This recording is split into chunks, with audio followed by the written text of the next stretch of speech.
ჩვენი პოდკასტების სერია გრძელდება და ჩემთან საბედნიეროდ თბილისში გამოვიჭირა ჩემი მეგობარი, პლასტიკური ქირურგი თამარ გოგოხია და ძალიან მიხარია, რომ დღეს ჩვენთან ხარ ფემინაში. დღეს გვექნება ცოტა მძიმე საუბრები ესთეტიკური მედიცინის მოთხოვნად ექიმთან ნინო გაფრინდაშვილთან და მეც ძალიან ბედნიერი ვარ დღეს რო აქ აღმოუჩნდი. ძალიან დიდი მადლობა მოწვევისთვის. პირიქით, ნახოთ რა გამოგვივა. მგონი ძალიან საინტერესო პოლემიკა გვექნება პაციენტებისთვის. ნახოთ, ვინ მოიგებს. ოკეი. თამარ, ესთეტიკური პროცედურები, რასაც ჩვენ ვატარებთ ყოველდღიურად, სამომავლოდ რამდენად უშლის ხელს პლასტიკურ ქირურგს ქირურგიული მანიპულაციების ჩატარებაში. ჩემთვის ცოტა წარმოუდგენელია ხოლმე იმ თუნდაც ძალიან ცნობილი პლასტიკური ქირურგების აზრი, რომლებიც სოციალურ ქსელში ინტენსიურად ამტკიცებენ, რომ ზოგიერთი პროცედურა კატასტროფის ტოლფასია საბოლოო ჯამში, მაგრამ ასევე წარმოუდგენელია ხოლმე პაციენტი, რომელიც არასოდეს არ ყოფილა ესთეტიურ პროცედურაზე, როგორ შეიძლება მომწიფდეს დროთა განმავლობაში პლასტიკური ქირურგიისთვის. შენ რა სიტყვი?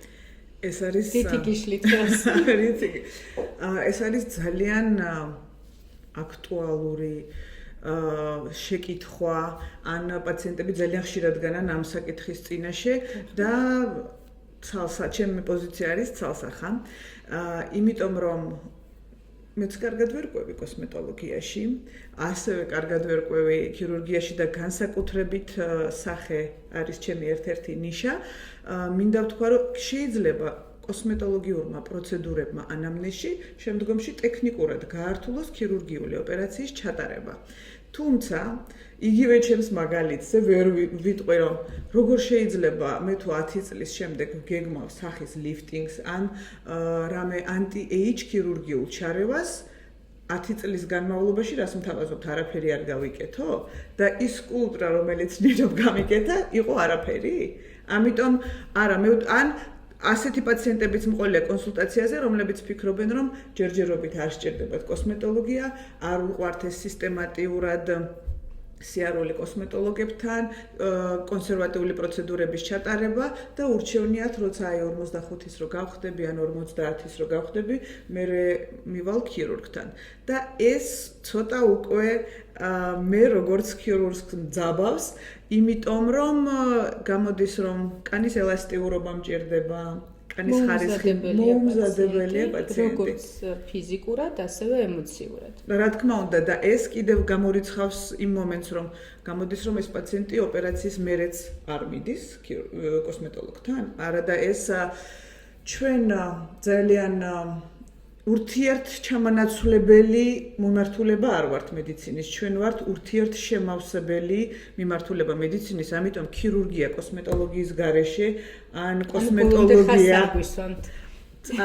ჩემი მხრიდან ძალიან დიდი პლუსი და მგონია ხოლმე, რომ ძირითადად ეს მოსაზრება, რომ ესთეტიკური მედიცინა ხელს უშლის ქირურგიას, მოდის ხოლმე სპეციალისტებისგან, ქირურგებისგან, რომელთაც ნაკლები გამოცდილება აქვთ, ეშინიათ სირთულეების, ეშინიათ თუნდაც იმ კვალის, რასაც პლასტიკური ქირურგიისთვის ტოვებს ესთეტიკური მედიცინა, აპარატურული პროცედურები ან კოლაგენ სტიმულატორები, რომელსაც ცხადია ძალიან დიდი ეფექტი აქვს ქსოვილების რეგენერაციის კუთხით და ცხადია ტექნიკურად ეს ყველაფერი ოდნავ საქმეს გირთულებთ.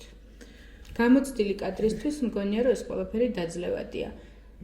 რა თქმა უნდა, ცალსახად ჩამიტარებია ესეთი ოპერაციებიც, სადაც ძაფები გვიპოვია კოლაგენოსტიმულირებელი პროცედურების კვალი, მაგრამ ეს რეალურად ხელს არ გვიშლის და დროში უკვე დაგროვდა გამოცდილება, დაუგროვდათ ქირურგებს გამოცდილება, როგორ ვიმუშაოთ უკვე ასეთ სიტუაციებში. რა თქმა უნდა და ოპერაციის შემდგომაც იგივე რომ აუცილებლად თქვენი დახმარების გარეშე ის შეგუბებითი პროცესები, ის სტაზი რეაბილიტაციო პროცედურების გარეშე რა თქმა უნდა გამორიცხულია. პაციენტს ოპერაციის შემდეგაც ჭირდება სწორი მართვა. ცალსახად, ამაზე მგონი ორი აზრი არ არსებობს, თუმცა ხანდახან ვაწყდები რომ ქირურგებიც და პაციენტებიც სკეპტიკურად უყურებენ ამ ყველაფერს. სინამდვილეში 50% ჩემ თავზე ავიღებ, მაგრამ მეორე 50% არის უკვე პაციენტი ეს თავისი რამდენად მოვლილი კანი აქვს, რამდენად კარგი გენეტიკა აქვს და ოპერაციის შემდგომ რამდენად სწორად იქნება ჩატარებული სხვადასხვა სარეაბილიტაციო პროცედურები. ქართველი პაციენტის ფსიქოტიპი როგორია? როგორ განსხვავდება, რითი განსხვავდება ის? თქვენ ახლა შეეხეთ ძალიან მძიმე თემას ჩემთვის. უკვე მაქვს გარკვეული გამოცდილება ქართულ პაციენტებთან ურთიერთობის და მგონია რომ ჩვენ ვართ ძალიან პერფექციონისტები.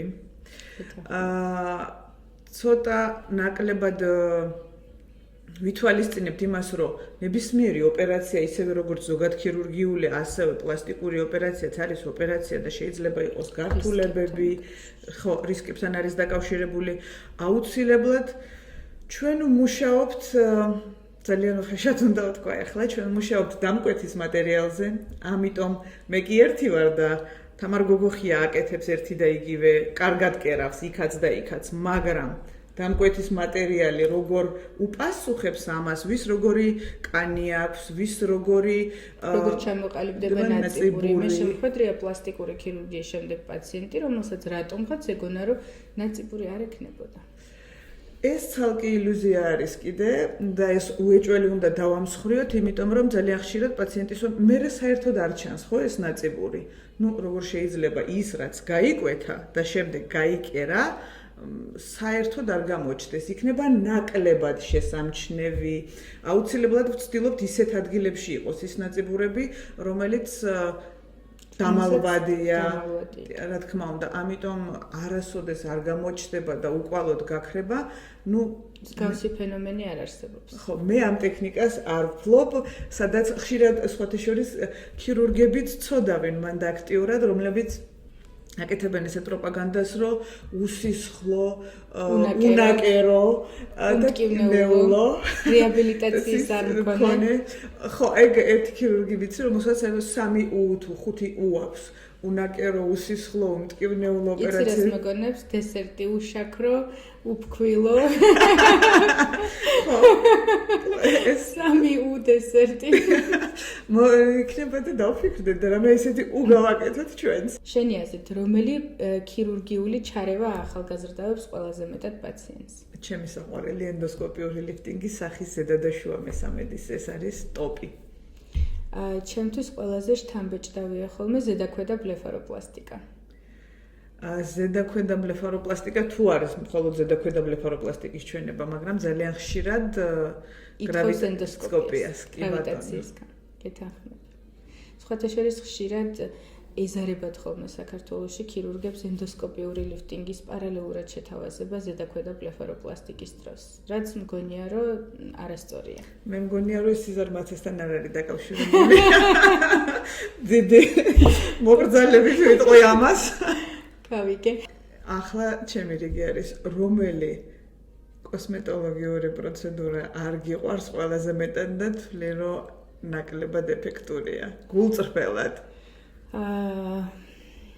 კარბონის პილინგი ეს ერთი. მზადხარ რომ მოგიძულებს მთელი კოსმეტოლოგია? არა, რატო? BB Glow. ეს რა არის? და მესამეს მოდი არ ვიტყვი. მესამეს მე ვიტყვი. აბა. ჩემ ყველაზე მეტად მიუხედავად იმისა, რომ ძალიან მეყვარს კოსმეტოლოგია, ინექციური კოსმეტოლოგია, ლიპოლიტიკები, ლიპოლიზური პრეპარატები. ლიპოლიზური პრეპარატები ჩვენ უკვე პრაქტიკულად არაფრის მომცემია. ხო, ეს არის ჩემი გამოცდილება, პირადიც, არაპირადიც, ამიტომ პატარა ქირურგია ჯობია მაგას. გეთანხმები. გაახალგაზრდავდა პლასტიკური ქირურგია, ციფრებმა დაიწია.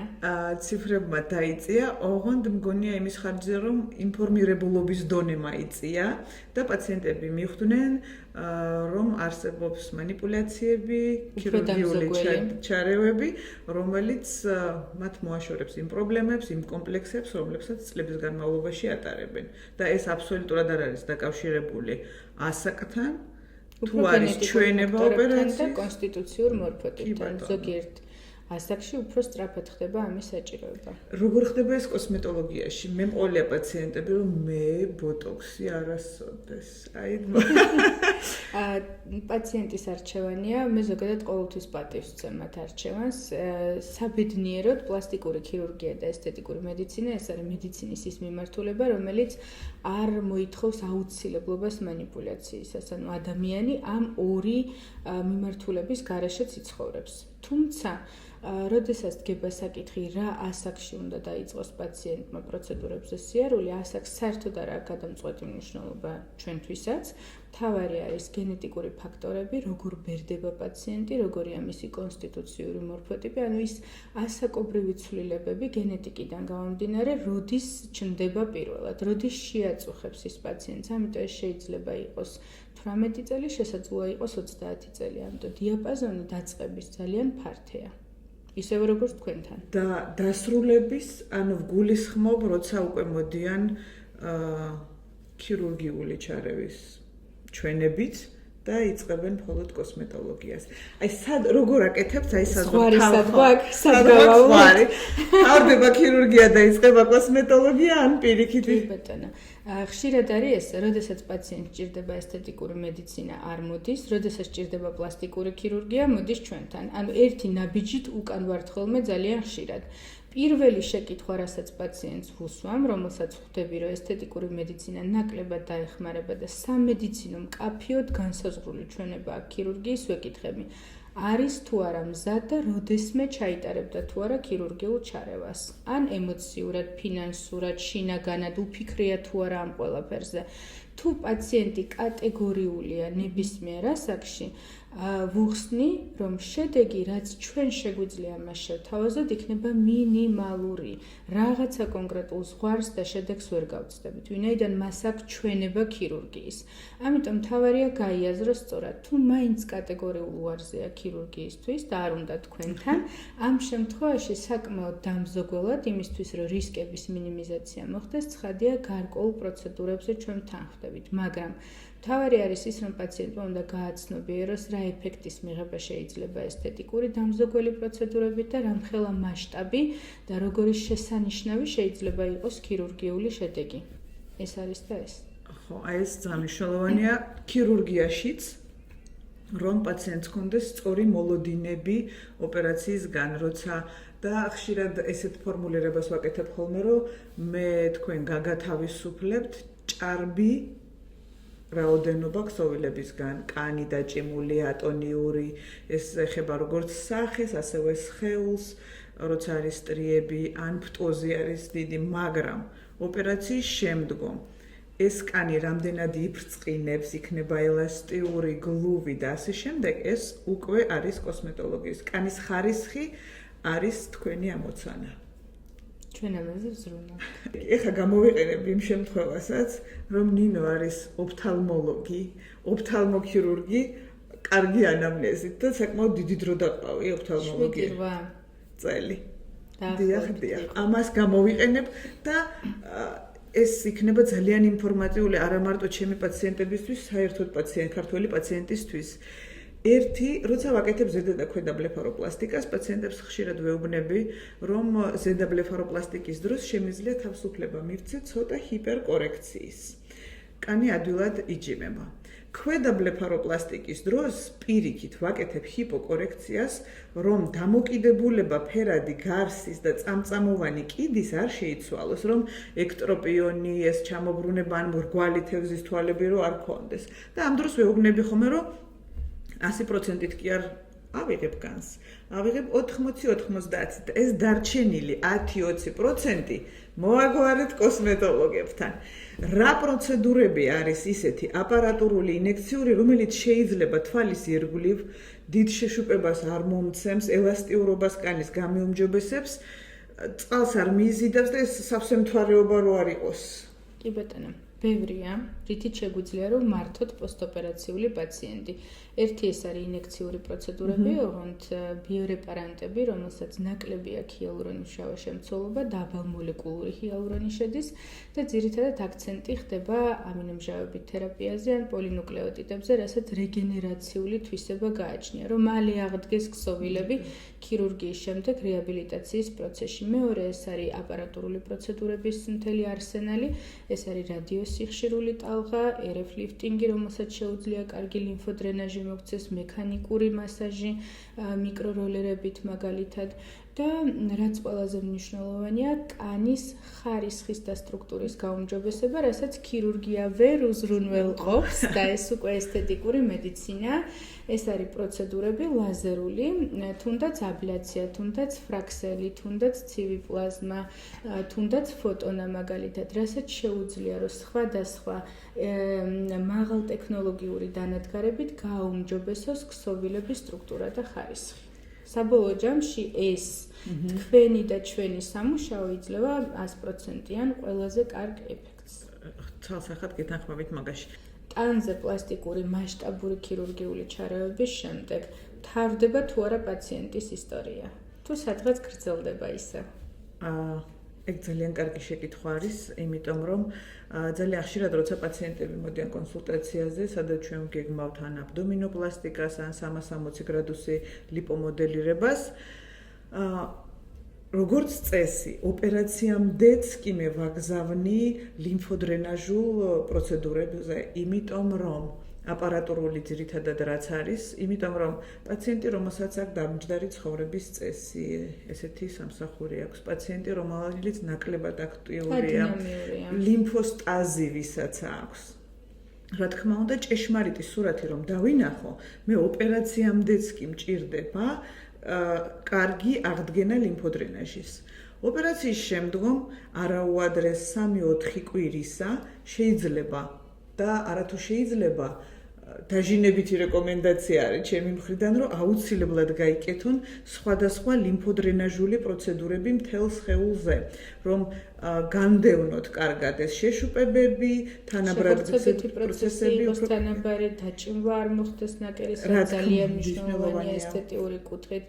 და მე მგონია, რომ ასევე ძალიან აწუხებთ ხოლმე პაციენტებს თვითონ ნაწიბურის მდგომარეობაც.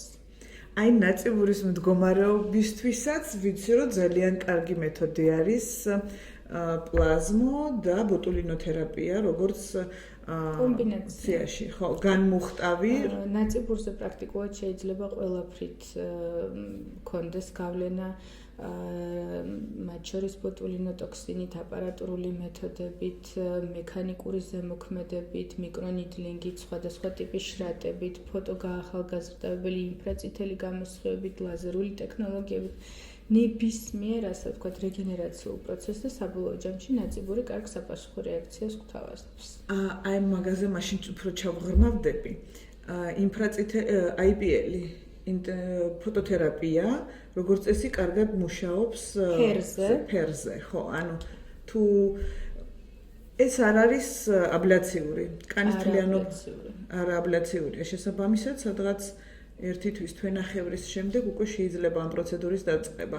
და ეს არის ის ლოგიკა, რა ლოგიკითაც ეს ყველაფერი მუშაობს კუპეროზზე, ხო? ანუ მიკროცირკულაციაზე და ეს ნაწიბურის სიწითლე, ეს არის სისძარღვოვანი კომპონენტი პატარა კაპილარებიდან. ზუსტად ამ სისძარღვოვან კომპონენტზე გვაქვს ხოლმე მთავარი აქცენტი. ხო, აი მაგის სკლეროზირებას თუ გააკეთებთ, მაშინ კარგად და მალე გათეთრდება ჩვენი ნაწიბური.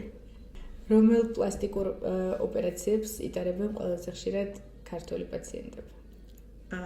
პირველ ადგილზე აუცილებლად ის იქნება რინოპლასტიკა, რომელსაც მე არ ვატარებ. მეორე ადგილზე ალბათ ზედა და ქვედა ბლეფაროპლასტიკა, იმიტომ რომ ასაკობრივი ცვლილებები ამ ზონიდან იწყება. თქვენი საყვარელი ოპერაცია და მამოპლასტიკა.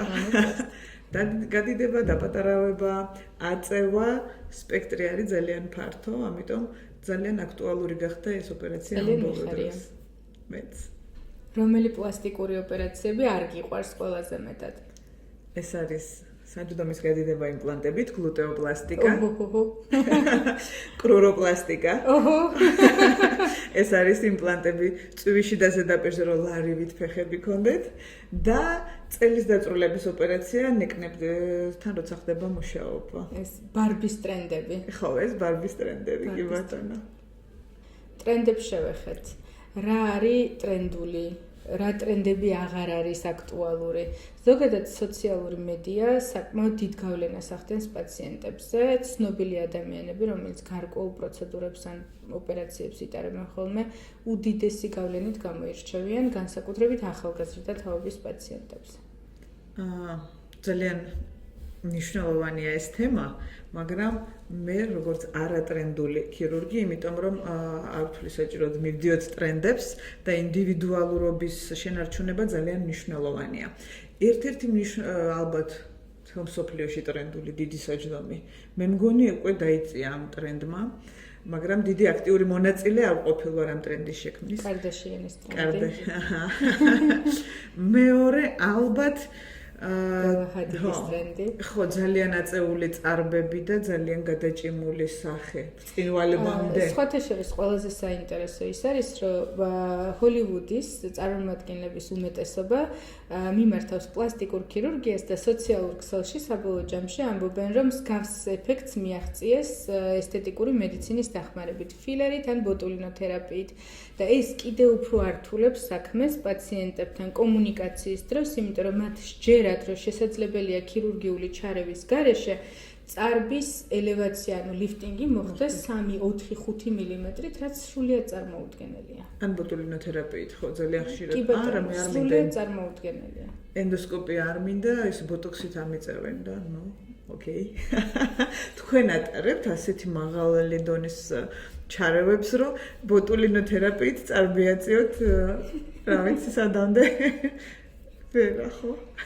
ბიშექტომია.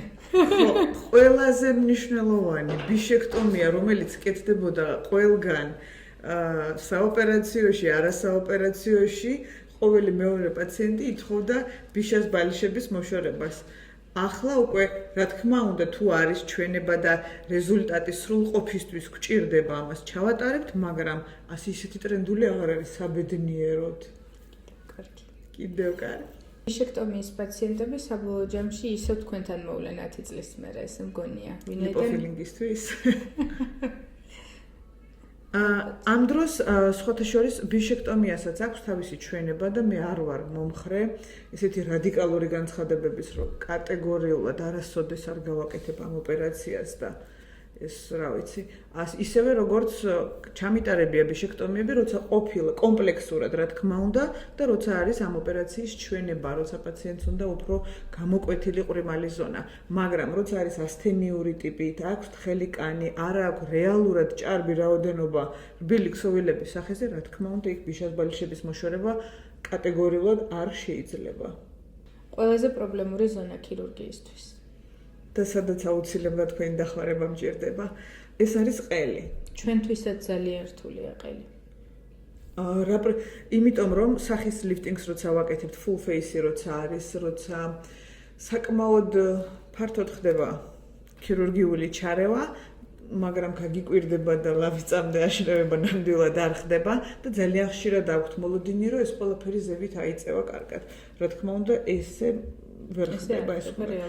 რა პროცედურები და რა პრეპარატები არის, რითაც შეიძლება რომ კანის ელასტიურობა გავაუმჯობესოთ და აი ესე მაპატი ესე რომ აკეთებენ და აი ესე მაგ და ისე. ყელი არის ერთ-ერთი ყველაზე რთული ზონა აქილევსის ქუსლი ჩვენთვისაც, ვინაიდან ყელს ნაკლებად აქვს ძვლოვანი საყრდენი. აქედან გამომდინარე, ჰიალურონის მჟავა ნაკლებად ეფექტურია, მხოლოდ სუფთა ჰიალურონის მჟავა, იმიტომ რომ დატენიანება ყველაზე ნაკლებად ჭირდება ყელს. ძირითადად მოვიაზრებთ კოლაგენ სტიმულატორებს. ინექციურ პროცედურებშიც და აპარატურულ პროცედურებშიც. ყველაფერი, რაც კოლაგენს სასტიმულირებს, რაც საკუთარი ქსოვილის ხარისხს აუმჯობესებს. მხოლოდ და მხოლოდ კომბინაციაში ბოტულინოთერაპიასთან ერთად. თუმცა ცალსახად მხოლოდ ბოტულინოტოქსინი ვერ უმკლავდება გრავიტაციულ ბტოს, იმიტომ რომ ქსოვილის ხარისხიც უნდა პარალელურად გაუმჯობესდეს. ой, და ახლა დაგისმევთ კიდე იმ შეკითხვას. ტრენდებს რახან შევეხეთ? რა არის მონაკო და რა მონაკო, რის მონაკო? მონაკო ჩემთვის კარგი ხანი იყო კოტ-დაზურის ტერიტორია, ლაჟვარდოვანი სანაპირო.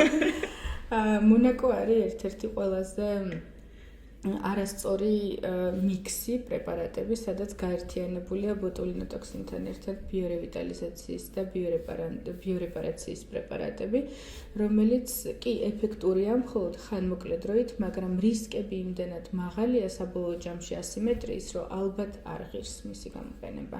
მონაკოს კოქტეილი ბევრი წელია იყო პოპულარული პოსტსაბჭოთა კავშირის ქვეყნებში, თუმცა საქართველოში რატომღაც ეხლა გატრენდა.